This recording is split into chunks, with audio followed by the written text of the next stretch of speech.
Motivational interviewing is an effective way of reducing a client's substance use. And it is the method we want you to focus on and fine-tune throughout your career. However, there are other effective approaches that you should be aware of. In this video, we introduce cognitive behavioral therapy, CBT. Let's begin by meeting our client, Maria, and then we will look at how CBT could be applied to her situation. I'm 36 years old. I'm Latina. My husband and I have been married for 12 years now, and we have 2 kids, ages 6 and 10. I wouldn't describe my marriage as unstable. My husband is very supportive.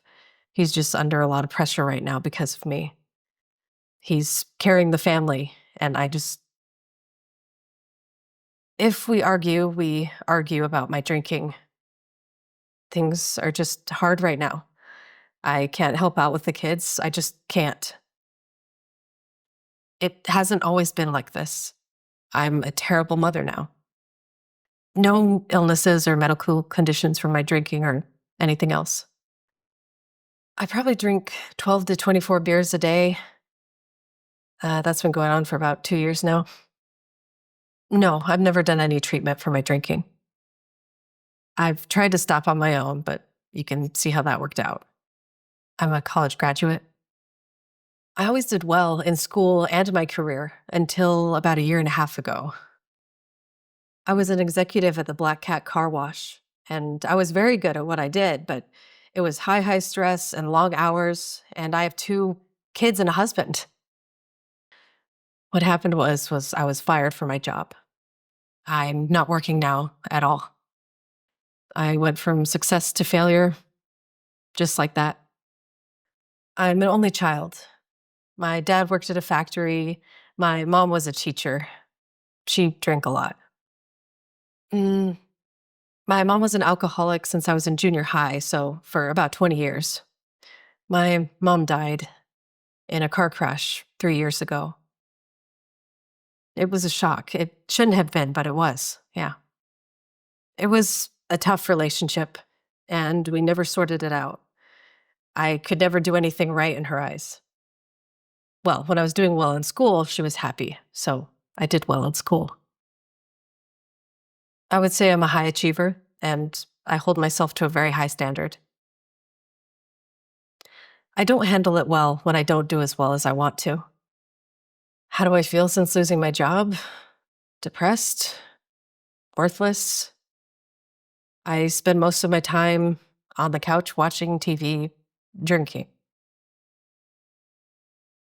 Cognitive behavioral therapy, or CBT, is a structured, evidence-based form of psychotherapy. A CBT therapist focuses on getting a client to identify their negative thought patterns and behaviors. The therapist then works with the client to reframe these. The goal? Healthier behaviors and improved emotional well-being. Cognitive behavioral therapy is commonly used to treat things like anxiety, depression, and addiction. Let's look at how CBT applies to Maria and her situation. So, Maria, I hear that you feel worthless and that when you drink, you feel like a terrible mother. Yeah, I would agree with that. Well, let's explore that thought a little bit. When you think I'm a terrible mother, what emotions come up for you? I would say I feel guilty and depressed. Shame, too. Okay. And when you're feeling those emotions, what action typically follows? Well, that's usually when I reach for a drink. I guess to try and forget how badly I feel about myself. It sounds like you're stuck in a cycle. Let's look for evidence that supports the idea that you're doing the best that you can right now. What evidence? Maria, you're here. You're showing up. You're participating because you want to be a better mother. How does that shift in thinking help you see the situation from a different perspective? Through this process, the CBT counselor helps Maria recognize the connection between her negative thoughts and her emotions and behaviors. The goal is that Eventually, Maria's unhealthy coping mechanism, her drinking, will be replaced by more constructive thoughts and behaviors. Again, motivational interviewing is your go-to when working with clients, but you can see how CBT can also be effective.